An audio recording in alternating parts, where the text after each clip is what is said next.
It's Riley, Evan, and we are here to talk about our game, Evo, and working title, and SomeFriends Studios, and some of the stuff that we went over today. Actually, tonight is our all-nighter, and a lot of progress today. Actually, it's funny. We've been having some issues just with the team and with progress and stuff, and I came straight from work to here, and just from everything that was going on when I got here, I felt so dejected and worried about the game because there were so many things that were in the dark. Yeah. And it seemed like there were things that we should have had figured out that I felt really responsible for. And thank God that Evan had a little bit of moxie in him. Yeah. When I was like, ugh.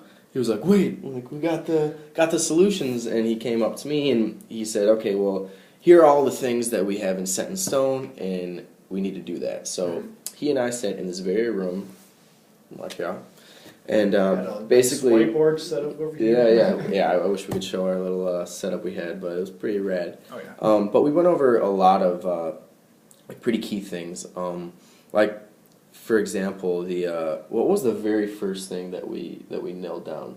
And again, like there were things that should have been. That were talked about before, but nothing was ever set in stone. The very first thing that I brought up, that we knocked out, that we were like this in 10 seconds, was the horizontal jump that's activated after the roll. That was like the first thing I brought up. Right. So as part of our player mechanics, our player can have a jump, a double jump, and we had an idea to do like a roll and then a jump following the roll that, rather than height, was a length kind of jump. And so there's chasms in the layers that the player cannot reach. Yeah, cannot reach across with the traditional double jump. But this roll, horizontal jump, gives them more distance, but not nearly as much height. It's strictly for long distance travel. Yeah, and one thing that we were struggling with was like how are we going to make that jump essential or valuable to the player, and that was just one thing that we went over. We also, which was really important, and that's an example of like some mechanic stuff that we set in stone. And another thing, as far as I explained before, and I'll do a little quick overview. In our game, we have a layered system rather than just moving left to right like a traditional like Mario type platformer. You move left to right within these layers, but once you complete the layer, you move into the game to the next layer. Yep. So, each level has multiple layers. So you're moving through these layers, and it gives the game depth. And we hadn't decided or set in stone exactly how many layers were going to be in each level. Yep. And that was one thing that we nailed down. And that's, it sounds kind of boring and whatever, but it's super important. And then another thing is how is the music going to work, and how many songs per level? We pretty much nailed that down. Like everything, it's really amazing when a project seems to be just kind of like lost in the mist, stagnant. Yeah. But like the thing is, you set up, like, I don't know what analogy to use here, but it's like you like turn on one light and just all the other ones just start kind of filling in. Yeah. It's just like you figure out one thing.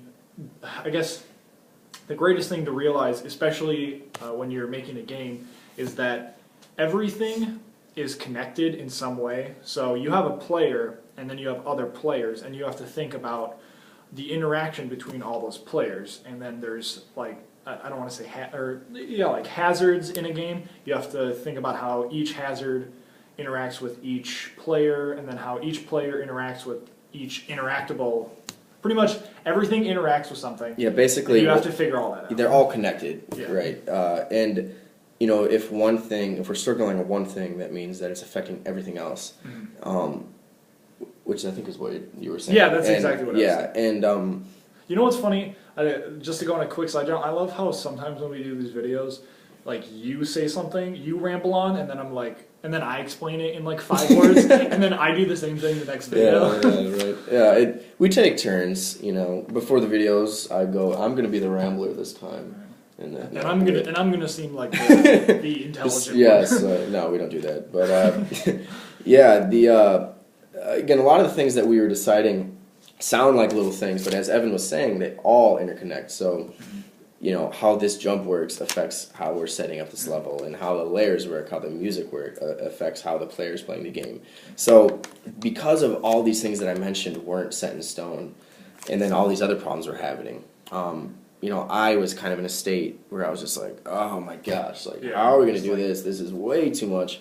And Evan pulled back the reins and said, all right, let's figure out one thing at a time. We figured out one thing, and then like you said, one light, we got that one, and then they all turned dominoes. There we go. Boom. It's just like it's a line of dominoes. Yeah, so once we were able to decide one thing, I was like, okay, well, we figured that out. And then all of a sudden, one thing after another, and we had all these decisions made. And not only were they were things set in stone, but I think that the way that we did them actually is laid out more simply and more effectively than we initially intended, which is such a relief. I felt 100 million times better after we discussed some of these things. And I'd like to discuss all of them in detail, but I don't want to give away the entire game. Can't do that. But basically, the so far, because the night's only really just begun. Yeah. But so far, it's been a really effective day, and it's at least reboosted my gusto, my confidence. Not that I ever, I'm fully confident we'll get the game done and everything will be awesome. You just have moments of frustration. We all, moments of dejection. No matter what you're doing, we all have those moments where it's the all is lost. It's a little overwhelming, and then 10 minutes later, you're looking back and you're just thinking okay, maybe cool. I was over it, but yeah. I will give this advice to people who are not the person freaking out. You have to empathize with those people. And just realize just give them 5 minutes to sort of just kind of shake their head and say no, no, no, and then just give them that time and then come in and be like, all right, what are we going to do about this situation that we're all freaking out about? Yeah, exactly. That's a good way to put it. And the last video we did, I talked about what lesson did we learn, and I think this week the lesson that we learned that we want to extend to everyone who is interested in making any sort of project, creative or whatever else, is prioritizing. And what I mean by that is there were certain, as I mentioned, there were certain things that weren't set in stone that should have been. And again, as Evan mentioned, everything is interconnected. So, when you start here and you're building up here, and the things down here aren't exactly decided, it affects the entire It's thing. kind of like you're okay, well, I'm gonna build this house, and the house has 3 layers of bricks, yellow bricks, blue bricks, red bricks, and you still haven't decided how many yellow bricks you're putting and down. you're oh, wait, we don't have all the yellow bricks, and you're just well, let's just go to the blue bricks. So we started putting the blue bricks down before we had all our yellow bricks in, and basically today we had to pull back and go, all right, let's figure out all these yellow bricks. Yeah, yellow bricks. Yellow bricks are done, which is a very relieving moment for me, at least. I know all of us. I think, honestly, I would say that before Riley was even able to show up tonight, we were all just kind of sitting there, silently, working on our stuff. And now that me and Riley were able to put all our yellow bricks down, and we went and told the team about it. Yeah, we told everyone. We all started buzzing. We're all throwing ideas back and forth, and everyone was super enthused with pretty much everything that we had to say. Yeah. And then plus, you mentioned one thing, and then a couple teammates, throw out an idea that's awesome that we didn't think of. And so it really worked out. Our sound guy. One of our sound guys, Tommy, he came up with an idea for one of great idea for music transition, which was something that we weren't sure about. Yeah, we were how should this work? And he just how about this? Bam, yeah, wow. He just had it. So, and so I guess 2 lessons: prioritizing and I guess just trusting the people you're working with. Because if I didn't have this guy today, I might still be head in my hands and all whatever. Yeah. So. Shoot, and I'm sure there'll be a day where he's, banging his head against the wall, and I gotta come up and be yellow bricks, Evan, yellow bricks. But well, hopefully at that point. Yeah, blue bricks at least. Blue bricks. All right, well, enough about bricks. Got to get back to work. But so far, it's been a really awesome day. Yep. Feel really good, and peace. Peace.